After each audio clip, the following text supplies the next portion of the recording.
Patna railway station के महज कुछ ही दूरी पर है यह कर भी गई है। और देखिए वहाँ किस तरह से यहाँ सेक्स रैकेट की धंधा चलता था और इसके खिलाफ आवाज़ उठाने पर और इसे रोकने के अथक प्रयास के वजह से ही बंटी यादव की मौत होती है। बताइए, क्या इसकी खबर पटना पुलिस को नहीं थी? क्या पटना पुलिस ने ही इसे फुल समर्थन दिया था? और ख़ासकर पटना जैसे शहरों में ये चीज़ काफ़ी हद तक बढ़ गई है, जो कि वहाँ के पुलिस प्रशासन को पूरी तरह मालूम होते हुए भी इन चीज़ों को नहीं रोक पा रहे हैं। इससे साफ जाहिर होता है कि पटना पुलिस की पूरी मिली जुली हाथ है और जो लोग भी इस सेक्स रैकेट में जुड़े हुए हैं उनसे मिले हैं जो पटना के पुलिस है। 1500 लेंगे, 500 होटल होगा, एक दिन करेंगे। और पुलिस आ गई तो आपका चप्पल मेरा से। पुलिस तो सेठ है ना? हाँ, सब पैसा देता है, ऐसी का होटल चला रहा है। ये दावा है पुलिस की मौजूदगी के बीच पटना जंक्शन पर एक्टिव गैंग की सेक्स वर्कर्स का।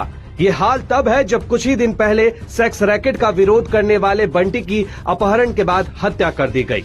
मैं शहीद बंटी यादव की मौत पे शोक व्यक्त करता हूँ और यदि आप लोगों में भी थोड़ी सी भी यदि इंसानियत बची है तो प्लीज़ आप लोग इस वीडियो को ज़्यादा से ज़्यादा शेयर करें। अब तक तो सिर्फ इस देश की जो सिस्टम है, जो सरकार है, वो गूंगी बहरी थी, लेकिन आज जब बंटी यादव की मौत हुआ है तो इससे लगता है कि अब बिहार की जो जनता है उसके अंदर से भी इंसानियत नाम की चीज़ खत्म हो चुकी है। क्योंकि अब तक यह सिर्फ शहरों में हुआ करता था कि यदि किसी व्यक्ति को किसी ग्रुप के द्वारा यदि मारा पीटा जाए या बीच शहरों में भले ही कत्ल क्यों न हो जाए, कोई भी आदमी उसके खिलाफ आवाज़ तक नहीं उठाता था या कोई उसको बचाने का सोचता भी नहीं था। ये सिर्फ शहरों में ऐसा होता था और ख़ासकर इसलिए कि वहाँ शहरों में ऐसा माना जाता है कि वहाँ के लोगों को इंसानियत खत्म हो चुका है, क्योंकि लोग अपने में व्यस्त होते हैं। किसी से किसी को कोई मतलब नहीं होता है, भले ही आपके बगल में ही किसी की मर्डर कोई क्यों ना करता हो। लेकिन अब यही चीज़ गांव कस्बे में भी होने लगे तो कितनी शर्म की बात है। और यही चीज़ हुआ है अभी बिहार का जो राजधानी है पटना में।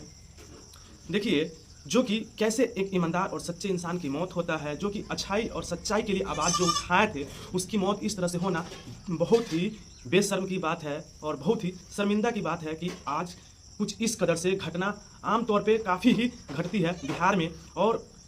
और यहाँ की जो सरकारें हैं इसे सुशासन की सरकार बताती है। जो यहाँ के सीएम है सम्राट चौधरी, भाई ये कैसी सुशासन है बताइए? जो इंसान सच्चाई के लिए आवाज़ उठाएं, जो इस तरह के अप्रिय घटनाओं जो होता है इससे कितनी शर्मसार करने वाली, ये सिर्फ बिहार को नहीं बल्कि पूरे भारत को इससे शर्मसार करने वाली ये बातें हैं।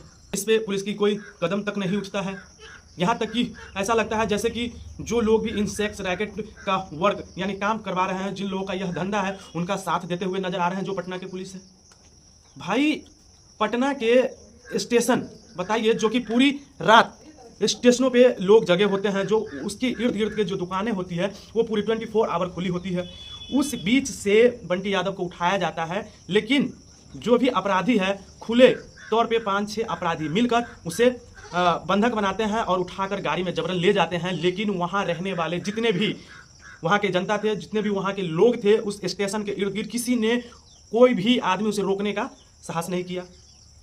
कोई भी उन अपराधियों के सामने नहीं आया ताकि यदि कोई व्यक्ति आके अगर उसे रोकता तो उन अपराधियों की इतनी हिम्मत नहीं होता कि उन भीड़ से उठाकर बंटी यादव को ले जाए। लेकिन किसी ने आवाज़ तक नहीं उठाया और ले जाने के बाद उसका किस कदर से जो लोग धंधा चलाते थे कैसे उसकी मर्डर करते हैं। देखिए उसकी जो धड़ है, जो गर्दन है, मिट्टी में दबा देते हैं बताइए। और उसके बाद उसकी लाश की बरामदगी होती है वहाँ से। कितनी शर्म की बात है बिहार के लिए और बिहार सरकार के लिए। आमतौर पे आपको भी पता होगा कि बिहार में जितने भी डिस्ट्रिक्ट है या ख़ासतौर से जितने भी बड़े शहर हैं, उन सब शहरों में आपको रेड लाइट एरिया मिल जाएंगे। बावजूद आप किसी ऐसी जगहों पे जहाँ पे एक आम नॉर्मल इंसान, आम नागरिक रहते हैं, उस बीच जाके आप इस तरह का धंधा करोगे और किसी से करवाओगे इतने बड़े, तो भला कोई आपको इस तरह का धंधा क्यों करने देगा? क्योंकि भाई अगला का वहाँ पूरा फैमिली रहता है, उसका घर है, परिवार है, और उस जगह पे ये सेक्स रैकेट वाली धंधा को चलाना कदापि उचित नहीं है। और इन सबको विरोध यदि करते हैं तो उसकी मौत हो जाती है। बताइए कैसी सुशासन की सरकार। या यदि आप होते वहाँ, आपका घर होता वहाँ, तो क्या आप इस तरह के धंधों को वहाँ पे चलने देते? क्या नहीं चलने। तो कम से कम आप इस तरह के अपराधों को रोक नहीं सकते तो ऐसी वीडियो को कम से कम शेयर करके ही आप ऐसे लोगों के खिलाफ एक मुहिम तो शुरू कर सकते हैं। आप इनके खिलाफ एक वीडियो नहीं बना सकते तो जो लोग इनके ऊपर आवाज़ उठाते हैं, जो लोग इस पर वीडियो बनाते हैं, कम से कम उस वीडियो को शेयर कीजिए ताकि ऐसे अपराधियों का और भी मनोबल न बढ़े, ताकि और भी कोई दूसरा बंटी यादव की मौत न हो, ऐसी घटना हो। धन्यवाद। मैं हूं आपका भाई संजय प्रसाद और अभी आप देख रहे थे अपने भाई के साथ ये यूट्यूब चैनल एएपी ब्लॉग्स। यदि वही आप हमें हमारे फेसबुक आईडी संजय प्रसाद के नाम से देख रहे हैं तो प्लीज़ आप हमें फॉलो करिए और इस वीडियो को ज़्यादा से ज़्यादा शेयर करें। धन्यवाद।